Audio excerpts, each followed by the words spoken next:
Bonjour à toutes et à tous, bienvenue dans ce Kick Parade 52. Salut Swan. Salut Erwan, bonjour à toutes et à tous. Allez, on commence tout de suite par le top 10 de Kickstarter. Un top 10 en petite forme, hein. On approche des fêtes de fin d'année, donc ça se calme un peu.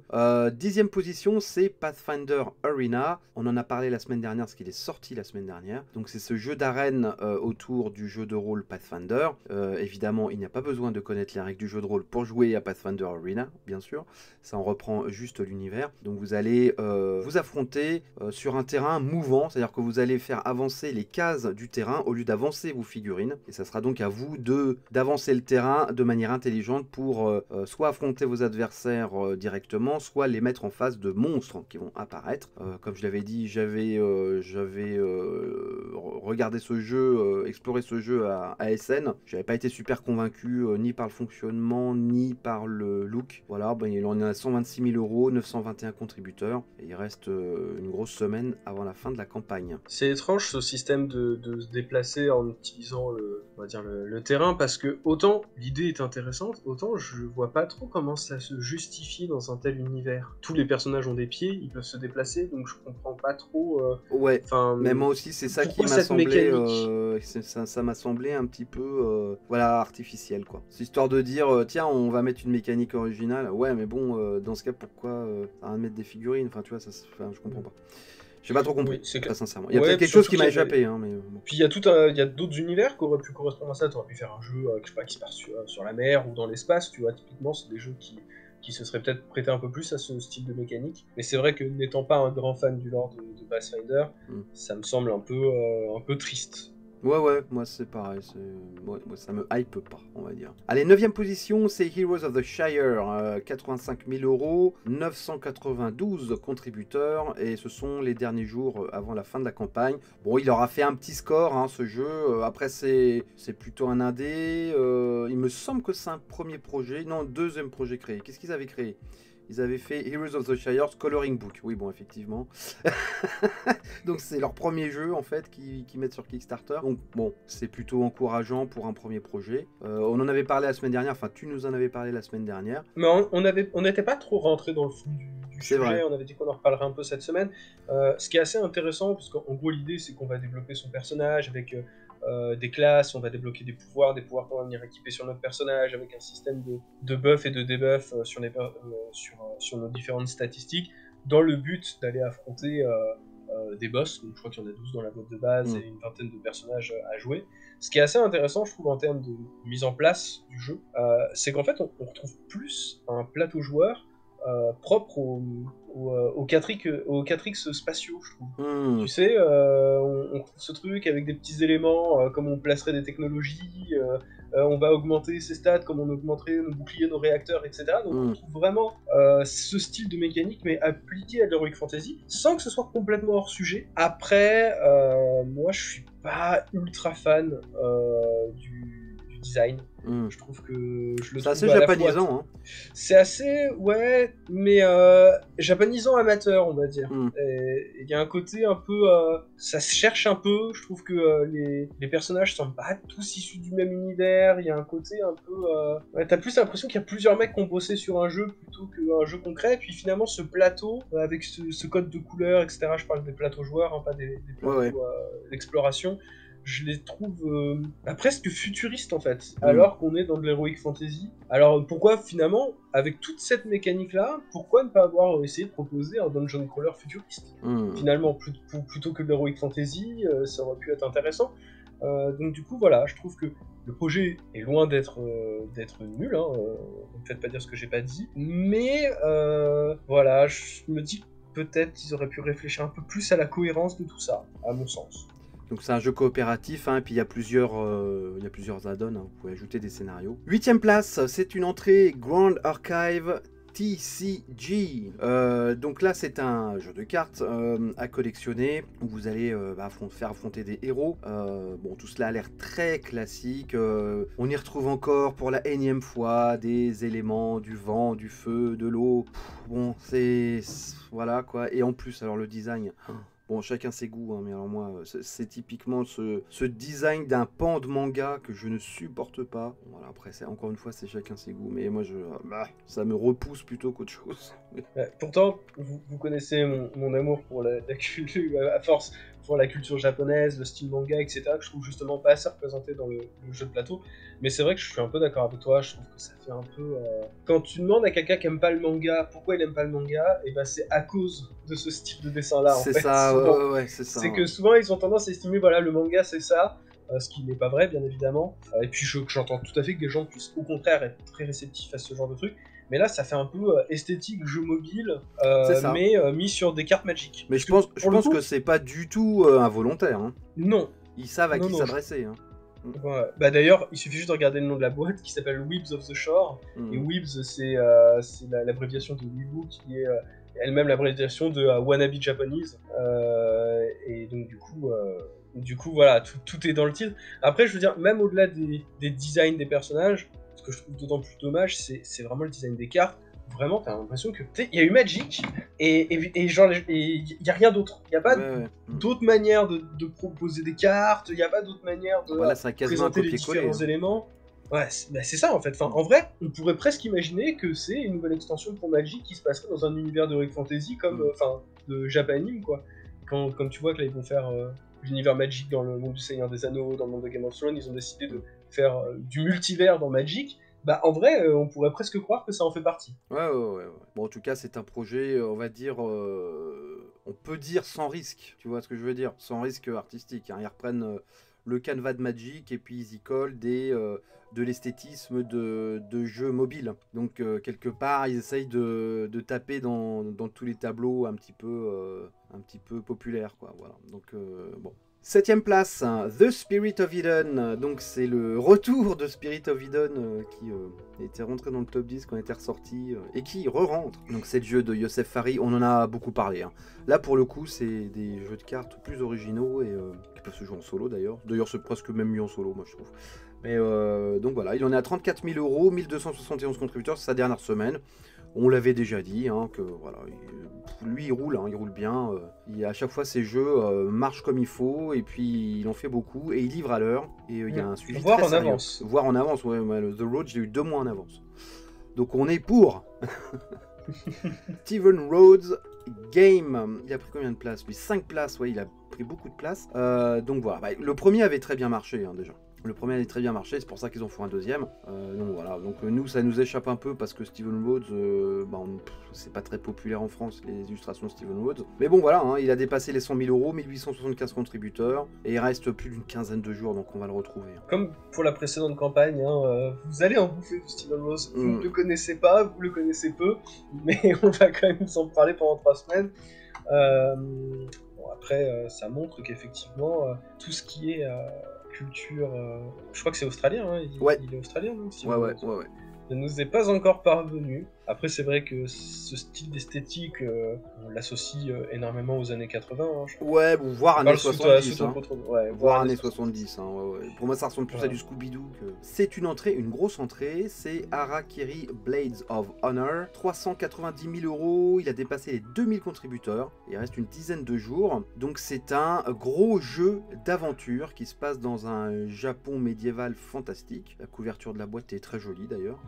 Et là, vous allez évidemment prendre des personnages, c'est coopératif. Vous allez vous balader sur une carte immense à la recherche de gloire et fortune comme Indiana Jones. Et vous allez pouvoir stuffer votre personnage, y apporter des équipements, le faire avancer dans ses compétences. Tout cela, toutes ces mécaniques viennent du jeu de rôle finalement. Et voilà, vous avez des scénarios et vous pouvez y jouer en solo. Ce qui est bien, c'est qu'il y a un côté macro et micro, c'est-à-dire vous avez la grande carte du pays et vous avez à côté des tuiles que vous allez poser pour des zooms sur des actions. Et c'est là où les figurines vont vraiment servir en tout cas. C'est que les figurines ont un peu plus qu'un côté esthétisant à déplacer sur la carte pour voir où vous êtes. Ça va aussi servir pour vraiment des déplacements et des combats sur ces tuiles à part. Voilà. Ce qui est assez intéressant, c'est qu'il y a eu toute cette vague du dungeon crawler qui là correspondrait plus à ce qui se qualifie d'exploration. Oui. Alors qu'avant, on avait du jeu plus à ce qui correspondait au jeu à ce qu'ils considèrent comme le jeu d'aventure, et j'ai l'impression que le grand plateau fixe revient à la mode, plutôt que le plateau modulaire qu'on a eu pendant quelques temps, avec des jeux comme Descent, les Demeures de l'épouvante, etc. Chacun y a proposé un truc, et je trouve que, et notamment avec la campagne de The Witcher, Ouais, mais c'est aussi le cas avec la campagne de Skyrim, tout à fait. où en fait les mecs disent bah finalement on a une map, on en est fier, et comme on passe par un système de cartes ou un système d'application, on n'a pas forcément besoin d'aller remettre du plateau avec plein de composants, etc. Et c'est vrai, pour posséder pas mal de dungeon crawlers style exploration, qui mettent des plombes à s'installer, que tu sors une fois tous les 6 mois et avec un bon... Et ben, retrouver du plateau fixe, et ben moi ça me fait un peu plaisir, je te le cache pas. Apprendre à maîtriser l'espace dans lequel tu joues, etc. Je trouve que ça me convient bien. Mais là, Alors il y a les deux. il propose les deux, évidemment. Donc là, je me dis, en fait, ça cumule à la fois les qualités des deux, mais aussi les défauts des deux. Donc je pense que quand ils disent 60 minutes pour la partie, je pense qu'ils sont... Oui, parce que si tu dois passer des plateaux modulaires à la grande map, ça prend du temps. Après, il n'y en a pas, tu vois, il y a 10 dans la boîte de base, il y a 10 double-sided tiles, donc il y a 10 plateaux recto-verso, ce qui fait 20 décors, hein, ce qui n'est pas non plus monstrueux. Tu vois, dans Solomon Kane, il y en a bien plus, par exemple. Peut-être que ils ont voulu quand même garder quelque chose de gérable et que les tuiles où tu vas faire tes combats, où tu vas faire d'exploration en zoom, ils ont essayé quand même de ne pas en faire quelque chose de pléthorique et de difficilement exploitable et gérable. Peut-être qu'il y a quand même un équilibre qui se crée sur ces deux modes de jeu, en fait. Après, il y a quand même pas mal de composants, de tokens, de machins, certes. Bah oui, après ça c'est les jeux d'exploration. C'est ça. Mais après ça fait partie du plaisir de ce genre de jeu. Moi j'aime bien. Hein. J'aime bien les jeux où il y a plein de tokens, où tu as plein de trucs à mettre. Mais voilà, ce sont des jeux experts. Mais c'est juste que là, tu multiplies par 2, quoi. Oui, c'est ça. Après, voilà. Tu as les tokens que tu mets sur ta fiche de personnage, tu as les tokens que tu mets sur la grande map, tu as les tokens que tu mets sur les plateaux modulables. Donc, bon, voilà. Ouais, bah après il y a un certain plaisir à la complexité comme ça je trouve. Je trouve aussi. Après l'univers a l'air cool, hein. C'est du Japon médiéval, bon ça c'est déjà fait. Il y a eu notamment le jeu d'Eric Lang là, qui était sorti chez Cool Mini or Not, qui s'appelait Rising Sun il me semble. Oui. Voilà, c'est Rising Sun, je suis moins sûr, mais en tout cas voilà, c'était dans le même univers. Il y a de la figurine évidemment, et il y a même des sacrées figurines. Il y avait un dragon de 170 mm, donc ce qui est quand même ce qui ne vaut rien par rapport au Galactus de la nouvelle, on en parlera sûrement parce qu'il relance du 50e pledge de campagne de Cool Mini or Not. Ouais. C'est ça, du zombicide, mais oh quelle originalité avec du Marvel. Ouais, bah t'inquiète pas, on va en reparler en temps voulu parce que ça m'a pas mal agacé. Bref. Donc là, les figurines sont chouettes. Notamment, il y a un magnifique démon qui doit être connu, parce que j'ai déjà vu ces illustrations. Cette espèce de grosse tête de démon chevauchée par un autre démon, qui le conduit avec des chaînes autour des corps. Je trouve ça génial, j'adore. Je trouve ça super beau. Sulube Otoshi. Ah ouais, merci. Donc il y a toute la mythologie, enfin je sais pas si d'ailleurs si on dit mythologie pour les démons japonais, mais enfin en tout cas le lore mythologique du Japon médiéval. Il y a des beaux héros, il y a le roi singe, hein. Il y a le roi singe évidemment, on retrouve des figures comme ça du folklore japonais, mais c'est plutôt chinois d'ailleurs le roi singe, non? Pour moi oui, mais ça a été repris en fait. Enfin, il y a quand même beaucoup de passerelles entre les deux pays sont de religion taoïste. Ouais, d'accord. Dès qu'il y a des éléments semblables, quoi. D'accord. Bon, enfin, voilà. Ça a l'air d'être un beau jeu. Hein. Il y a là-dessus. D'ailleurs, la page est très bien faite. Hein. Il vous montre tout. Enfin, il vous donne envie. Hein. Moi, il me donne presque envie. Il n'y a pas de VF pour l'instant. Je pense que si le jeu continue sur sa lancée comme ça, il y a peut-être des chances qu'il commence à y avoir des langues étrangères. Surtout que c'est une boîte de Barcelone. Apparemment, ce sont des Espagnols. Donc, la France, c'est pas loin. Hein. Voilà. Donc, Harakiri, on va le retrouver de toute façon la semaine prochaine. Mais moi, je trouve que c'est plutôt un jeu appétissant, on va dire. Quatrième place, eh bien c'est Atmosphere Video Board Game. Pourquoi Video Board Game? Parce que Atmosphere, c'est la ressortie d'un jeu un peu culte des années 80 dans lequel vous deviez suivre les instructions d'une espèce de maître de jeu qui était sur une cassette VHS que vous deviez mettre dans votre magnétoscope. Et donc il a gagné 4 places cette semaine. Alors c'est totalement du projet, si je dis opportuniste c'est un peu méchant peut-être, mais en tout cas c'est du projet qui appuie vachement sur la nostalgie, qui apporte pas grand chose parce qu'ils ont quasiment fait à l'identique le jeu d'origine. Je sais qu'ils ont amélioré un petit peu le matos parce qu'on est en 2021 et que voilà, tu peux faire des choses plus jolies, plus solides, mais bon. Bah, effectivement, en fait, ils revendent grosso modo le jeu d'origine, quoi. Donc c'est vrai que pour quelqu'un qui n'a pas le côté nostalgique ou qui n'a pas connu ce jeu-là, comme moi, par exemple, bah je vois ça et bah ouais, j'ai un peu l'impression de me retrouver face à un jeu un peu désuet, quoi. C'est dommage. Bah oui, dommage ça parce fait que l'idée pourrait être... oui, ça fait complètement désuet. Ouais. Ouais. Bon, bah c'est pour le fun, hein, franchement. Je pense que Ouais. je sais même pas si tu le pledges, est-ce que tu vas le sortir plus d'une fois, quoi. Je suis même Et pas puis sûr. bon, Mais bon. je pense quand même que le jeu à la base ne coûtait pas 100 dollars. Même Non, avec non, l'inflation, non. je suis pas convaincu que quand dans les années 80 que tu achetais ce jeu à... Non, tu devais l'acheter 100 francs. Ouais, c'est ça. À savoir 30 euros.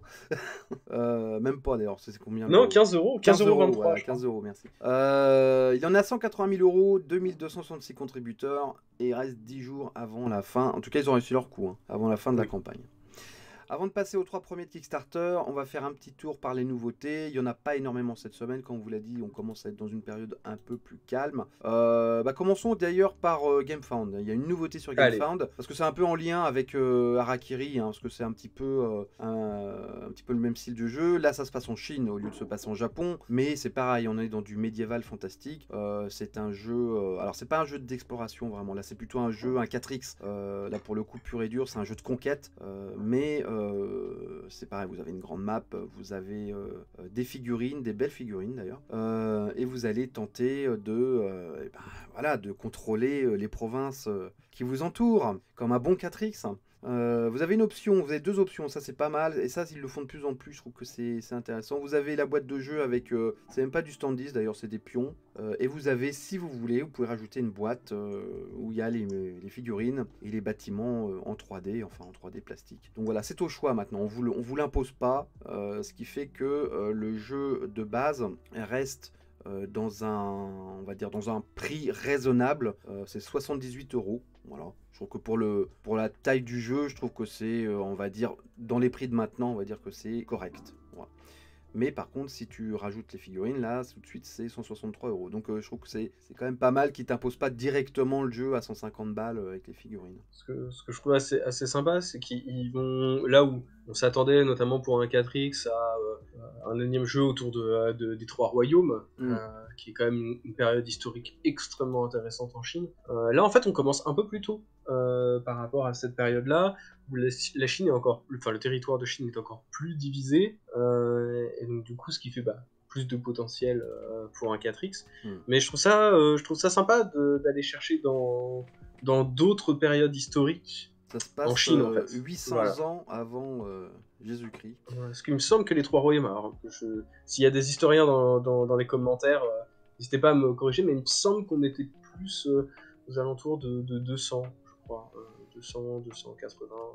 Ah bah bon, 800 là, tu commences à revenir loin là quand même. C'est ça, tu commences à revenir loin. Mais il me semble que voilà, que ça se passe quand même bien avant, et je trouve ça assez intéressant parce que l'histoire de Chine n'est pas beaucoup enseignée, et pourtant elle est assez intéressante. Ah bah ça c'est sûr, oui, c'est passé des choses. Bon, en tout cas, Spring and Autumn, c'est sur GameFound actuellement. Alors combien il a rapporté pour l'instant ce jeu? Il en a 23 000 €, 157 backers. Bon, ça commence timidement, mais il reste 30 jours hein, sur GameFound. Donc il a le temps de monter en puissance. Tiens, je te laisse présenter, on va revenir sur Kickstarter, la nouveauté qu'on avait vue. Ouais, j'en choisis une des deux. Bah vas-y. Parce qu'on en a pas mal en commun cette série. C'est deux jeux de sport en fait.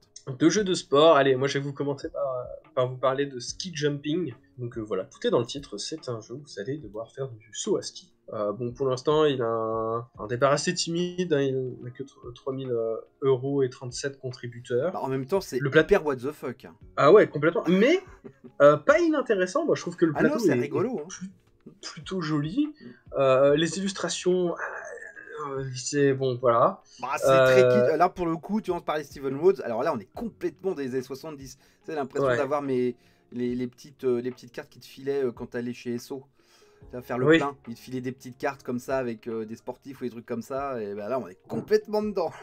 C'est carrément kitsch. Mais bon, voilà, c'est un style, quoi. Après, bon, il faut voir au niveau de la rejouabilité ce que ça propose, mais je trouve que pourquoi pas, le plateau comme ça en 3D, Bah, faut quand même est expliquer. Hein, rigolo. enfin bon, vous le voyez aux images, mais il y a quand même un plateau. Tu construis ta rampe, quoi. T'as un plateau Ouais. avec une rampe, quoi. Donc, et avec, Et tu avec une vas. figurine de skieur. Oui, C'est comment d'ailleurs on appelle ça? Du ski. Du saut à du saut à ski, ski, du saut à ouais. ski. Voilà, donc t'as ton skieur que tu balances littéralement en vrai de la rampe, et puis après tu calcules jusqu'où il a été. Alors je sais pas, alors je sais qu'il y a des contraintes après de vent, mais je sais pas comment tu peux contraindre quelque chose de physique, tu vois ce que je veux dire? La Ouais. figurine, tu la lances, quoi. Donc je pense que c'est après, tu dois calculer, tu dois changer les paramètres de ton arrivée de ta figurine par rapport au vent, par rapport à son équipement, parce il y a plein de trucs, hein. Tu peux changer son équipement, t'as son entraînement aussi, ça, ce qui est un Oui, gros truc dans le jeu, hein. et d'ailleurs, qui est entraînement qui est aussi enfin, représenté par des figurines. Oui, oui, oui, Donc en tout fait, à je me fait. demande si tout n'est pas, même cette base de saut à ski, je me demande si elle n'est pas un peu, on va dire, anecdotique par rapport à tout le côté gestion. Ah ouais, ouais. Voilà. Bah, Mais c'est bon, assez curieux comme jeu, ouais. c'est curieux, mais il en faut, je trouve. Il en Ah ouais, faut, ouais, ce non, genre de non, mais choses. c'est très original. Alors moi, je vais vous parler d'un autre jeu de sport, mais de sport mécanique cette fois, qui s'appelle Formula 21 GP. C'est pas facile à dire. C'est intéressant parce que c'est de la course Formule 1, c'est carrément de la simulation, hein, de la course Formule 1. Un peu comme, qu'est-ce qu'il y avait comme Kickstarter là, pas Oui. Rocketman, hein, Rallyman, qui avait été un gros succès d'ailleurs, qui était très loin installé parce qu'il fallait faire tout le circuit, mais qui était très cool. Et là, il y a une VF en plus. C'est pour ça aussi qu'on voulait en parler. Donc, bah, ça réinvente pas l'eau chaude, hein. C'est comme tous les jeux de course comme ça. Vous montez un circuit, vous avez des bagnoles avec des statistiques, et puis après, bah, il va falloir négocier vos virages et passer devant l'adversaire. Il y a des petites figurines de bagnoles, et voilà. Donc ça, c'est vraiment, c'est un peu comme les jeux de train, ça. C'est des jeux vraiment de niche, tu vois. Oui. Donc voilà, mais je pense que pour les gens qui aiment ça, je pense que vous devriez jeter un coup d'œil dessus. Donc ça a l'air pas mal foutu. En plus, vous pouvez faire évidemment plusieurs circuits possibles, hein. Sinon, c'est pas drôle. Si tu fais tout le temps le même circuit, ça n'a aucun intérêt. Juste avant qu'on reprenne le top 3, petite annonce. On enregistre cette vidéo jeudi. On sait que vendredi sort la campagne de Borderlands. Donc, on sait qu'elle est là, on sait qu'elle existe. C'est juste qu'au moment où on enregistre, elle n'est pas encore sortie. Donc, on vous fera un point sur cette campagne la semaine prochaine, si bien évidemment elle fait partie du top 10, ou au pire dans les nouveautés, avec un peu de retard. Voilà. Tout à fait. Et ben nous on passe aux 3 premiers de Kickstarter. Alors en troisième position c'est une entrée et c'est vraiment une surprise. C'est un tout petit jeu qui s'appelle Voyage, qui en est à 13 000 €, donc toute petite somme, mais 2743 contributeurs. Et il reste 10 jours, et parce que c'est un jeu extrêmement pas cher, hein, je crois que ça coûte 5 €. Et c'est Oui. un roll and write, on peut dire ça? C'est un roll and write. Oui. Ouais. Avec un petit côté aventure. C'est ça. Donc c'est une exploration en bateau. Mm. Vous allez tracer vous-même votre exploration sur des feuilles, sur un bloc, hein. Vous pouvez le faire aussi sur l'application. Il y a une application pour ça. C'est pas tout à fait une application, parce qu'il faut savoir, c'est que c'est un print and play, donc en gros, il n'y aura pas de matériel physique, C'est vrai. on vous envoie juste la carte. Par contre, ce qu'ils ont dit, c'est ça qui est génial, c'est qu'ils ont pas d'application, mais par contre, ils vous ont dit comment un peu truander. Genre, vraiment des trucs, mettez-le sur Paint, et puis vous faites des traits sur Paint, sur le truc, au fur et à mesure que vous jouez, comme ça, vous avez juste besoin de dés, vous faites vos traits, machin, etc.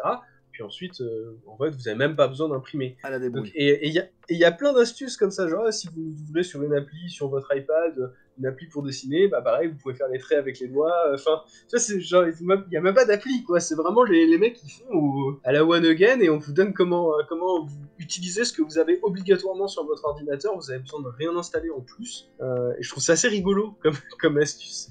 Et ça marche. Et ça marche. Ça marche, hein, ils sont 3e de Kickstarter cette semaine. Bon, Mm. alors c'est un Kickstarter en petite forme cette semaine, mais quand même. 2744 contributeurs, il y a des gros jeux qui font moins que ça. Allez, 2e place, c'est Mindbug, donc le jeu co-designé par Richard Garfield. Il a gagné 2 places cette semaine, donc c'est un jeu de cartes avec des animaux. Vous allez pouvoir shipper les cartes de votre adversaire. Il y en a 154 000 euros, 4900 contributeurs. C'est quand même pas mal. Là, ça commence à être intéressant pour un jeu de cartes qui peut rester et avoir des extensions. Je me suis montré peut-être sévère un peu trop vite la semaine dernière vis-à-vis du jeu, parce qu'effectivement, il semble trouver son public. S'il trouve le public, c'est que les gens font confiance à cette mécanique qui ne sera pas que, c'est-à-dire originale. Visiblement, il y a quelque chose qui va se passer en fait en jouant à ce jeu-là, qui va un peu développer une autre manière de penser la stratégie. Donc voilà, je suis content de m'être trompé. C'est bien que ce genre de jeu parvienne à progresser, puis surtout, le jeu est pas très cher. Et il y a une VF. Premier de Kickstarter cette semaine. Est-ce vraiment une surprise? Non, ce n'est pas une surprise. C'est Weather Machine, le jeu de Vital Lacerda. On en a énormément parlé. Si vous voulez vraiment avoir plus de détails, je crois que c'est l'émission d'il y a 2 semaines, le Kick Parade 50, on en parle beaucoup. Quoi de neuf? Ils ont remplacé des petites roues, comment ça s'appelle ça, des mécanismes, des engrenages, voilà. Ils ont remplacé par des engrenages en métal. Waouh, c'est chouette. Je suis pas cynique, je trouve ça très joli. Je trouve ça mieux que le plastique. Qu'est-ce qu'il y a d'autre aussi? Plus important, c'est que le jeu est actuellement sur Tabletop Simulator. Donc vous pouvez essayer Weather Machine sur votre PC ou votre Mac avant de le pledger, parce que c'est un jeu qui coûte quand même une certaine somme, à savoir minimum 114 €. Donc c'est un beau jeu, ça les vaut, mais c'est quand même une somme. Donc vous pouvez tester le jeu avec vos amis via Tabletop Simulator. Déjà, vous comprendre les règles. Donc, je sais pas, le temps de comprendre les règles et de pouvoir jouer sur Tabletop Simulator, est-ce que la campagne sera terminée? Tu vois ce que je veux dire? Non, ça va, il reste 15 jours, je pense que c'est faisable. Mais non, ouais, je rigole, mais c'est vrai que le jeu a l'air très complexe, comme beaucoup de Vital Lacerda. Mais en même temps, c'est exactement ce genre de choses qui correspond à un certain public du jeu de société, savoir les joueurs qui aiment la complexité à outrance et pouvoir se faire des nœuds dans la tête 15 tours avant et de développer une stratégie absolument au scalpel. Voilà, c'est ce genre de jeu et on peut dire que Vital Lacerda le fait bien en général. Oui, mais d'ailleurs tu sens que c'est un jeu qui doit être pensé de façon millimétrée. À la fin de la page, on peut voir effectivement comment le jeu a été développé. Tu as toute une partie playtesting et on voit que il y a quand même un sacré nombre de personnes qui ont testé le jeu.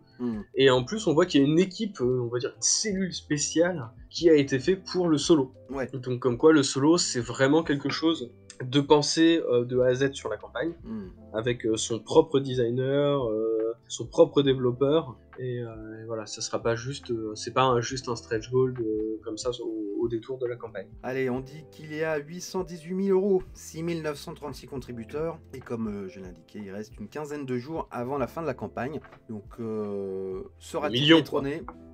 Pardon? Et il va atteindre le million. Oh oui, il va atteindre le million, je pense. Donc sera-t-il détrôné la semaine prochaine? Peut-être par Borderland, qui sait. Bon, et bien voilà, et bien sur ce, bonne fin de semaine Swan.